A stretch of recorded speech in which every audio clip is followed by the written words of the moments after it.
हाय दोस्तों, आप सभी का मेरे चैनल पे फिर से स्वागत है। आज हम एक नए एनीमे को एक्सप्लेन करने वाले हैं।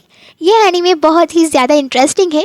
ये कहानी है एक लड़की की जो अपने प्रीवियस लाइफ में बहुत सारे बुरे काम करने की वजह से मार दी गई थी, लेकिन वहाँ मरने के बाद उसने फिर से जन्म लिया कोरिया में। और यहाँ पर उसने ठान लिया कि इस बार वो अच्छे से जिएगी और इसी मोटिवेशन से वो कोरिया की एक बहुत अच्छी सर्जन बन जाती है। उसने डिसाइड किया था कि इस लाइफ में वो कोई भी रिग्रेट नहीं रखेगी और बहुत अच्छे से जिएगी, लेकिन उसके किस्मत में कुछ और ही था। इस वजह से वो एक प्लेन एक्सीडेंट में मारी जाती है और वहाँ से वो फिर से रिबॉर्न होती है अपनी प्रीवियस लाइफ में। तो क्या इस बार हमारी हीरोइन सब कुछ ठीक कर पाएगी या फिर वो फिर से अपनी लाइफ को बिगाड़ देगी, ये जानेंगे हम इस एनीमे में। ये एक न्यू रिलीज्ड एनीमे है जिसका सिर्फ और सिर्फ एक ही एपिसोड आया है अभी तक। तो चलिए दोस्तों स्टार्ट करते हैं। एपिसोड के स्टार्ट में हमें एक लड़की को चलते हुए देखते हैं। वहाँ पर एक लड़का भी उसे देख रहा था और आसपास बहुत सारे लोग चिल्ला भी रहे थे। इसके बाद हमारा सीन बदलता है और हमें हमारी हीरोइन सोंग जी होन को दिखाया जाता है। वो प्लेन से कहीं पर जा रही थी। वो अपने सीट में बैठकर मैगजीन पढ़ रही थी।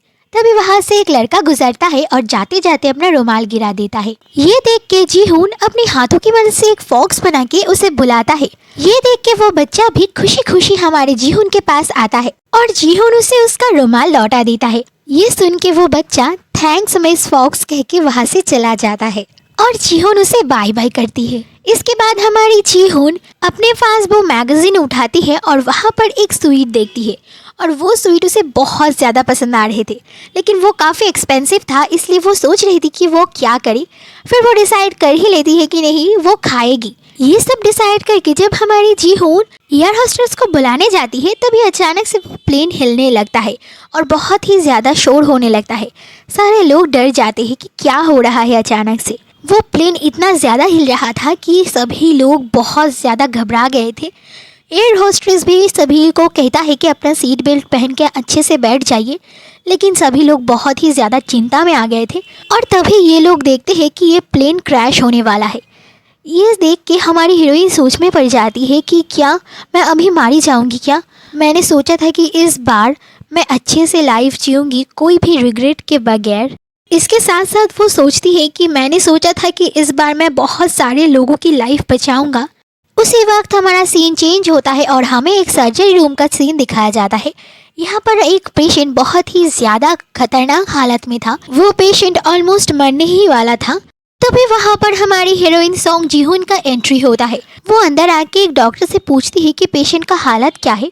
तो उसे देख के एक डॉक्टर बताती है कि असल में पेशेंट का ब्लड प्रेशर 60 के नीचे चला गया है। ये सुन के हमारी जी होन पास में खड़े हुए डॉक्टर से पूछती है कि क्या आप बताइए सैम्पाई, अब हमें क्या करना चाहिए। ये सुन के वो डॉक्टर घबराते हुए कहता है कि अब हमें वो ब्लड वेसल को ढूंढना पड़ेगा और वह जहाँ से ब्लीडिंग हो रहा है उस ब्लीडिंग को बंद करना पड़ेगा।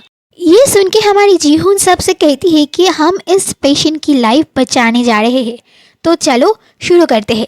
इसके बाद वो अपना मन शांत करता है और ऑपरेशन स्टार्ट करता है। फिर हमारा सीन चेंज होता है और हमें हमारी जी होन को दिखाया जाता है। वो बैठ के अपना काम ही कर रही थी कि तभी वहाँ पर उसका एक दोस्त आता है और उसे चिढ़ाने लगता है कि देखो ये है मिस जी होन जिसने एक भी सर्जरी अभी तक फेल नहीं की है।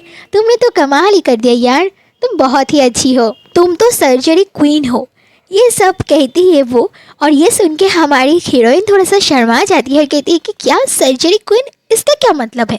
ऐसे ही मजाक मजाक में वो दोस्त हमारी हीरोइन को अपने साथ डिनर में चलने के लिए कहती है। इसके साथ साथ वो ये भी कहती है कि कोई है जो तुमसे मिलना चाहता है, तुम्हें कोई प्रॉब्लम तो नहीं है ना।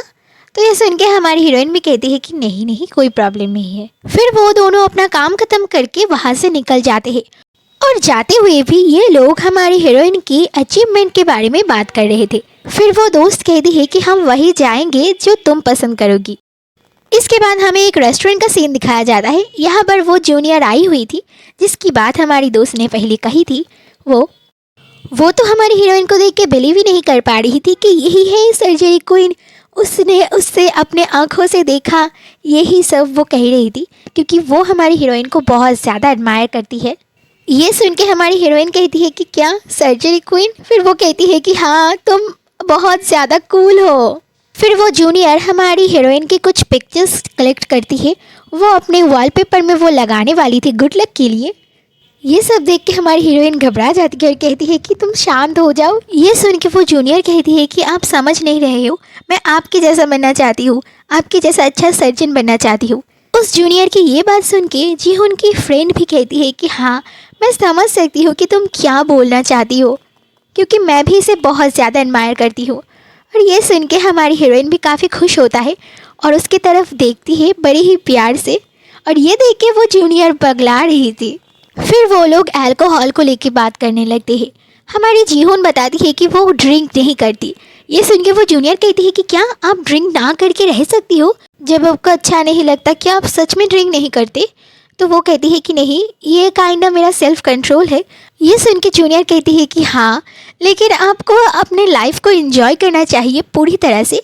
ये सुन के हमारी हीरोइन भी सोच में पड़ जाती है और कहती है कि हाँ, सभी को लाइफ में एक ही चांस मिलता है। फिर वो अपने आप से धीरे से कहती है कि इस बार मैं अर्नेस्टली जीना चाहूँगी और सिंसियरली सब कुछ फेस करना चाहूँगी। ये बात वो जूनियर सुन लेती है और कहती है कि क्या इस बार? तो हमारी हीरोइन कहती है कि नहीं नहीं, कुछ नहीं। इसके बाद वो उठती है और वॉशरूम में जाती है और वहाँ पर जाके अपने आप को काम करती है। फिर वो जब लौट रही थी तभी वहाँ पर एक लड़की से उसकी मुलाकात होती है। वो हमारी हीरोइन से कहती है कि क्या आप डॉक्टर ताकामोटो हो? ये सुन के हमारी हीरोइन कहती है कि हाँ मैं ही हूँ। ये जान के वो लड़की काफ़ी खुश होती है और कहती है कि थैंक यू डॉक्टर, आपका बहुत बहुत शुक्रिया। और वो ये भी कहने लगती है कि आपने ही मेरी मॉम की ट्रीटमेंट किया था। सभी डॉक्टर ने कहा था कि कोई कुछ भी नहीं कर सकता, मेरी मॉम नहीं बच सकती, लेकिन आपने हार नहीं माना और एट लास्ट तक मेरी मॉम के साथ रहा और मेरी मॉम को ठीक कर दिया। आपका बहुत बहुत शुक्रिया, आप बहुत अच्छी हो। ये कहते कहते वो लड़की रोने लगती है और ये देख के हमारी हीरोइन अपने बैग से एक रुमाल निकाल के उसके आंसू पोंछ देती है और कहती है कि कोई बात नहीं, ये तो मेरा काम है। आज आपकी वजह से ही वो जिंदा है और अच्छी है। मॉम ने मुझे और डैड को ये भी कहा है कि वो हमसे बहुत ज़्यादा प्यार करती है। ये सब बात चल ही रहे थे, उसी वक्त जीहोन के फ्रेंड्स उसे बुलाने लगते हैं। ये सुन के वो लड़की हमारी जीहोन से सॉरी कह के वहाँ से चली जाती है और हमारी जीहोन वहाँ पर खड़े खड़े सोचने लगती है कि क्या प्यार करता हूँ? ये बात मैंने कभी किसी से सुना भी नहीं है और किसी को कहा भी नहीं है।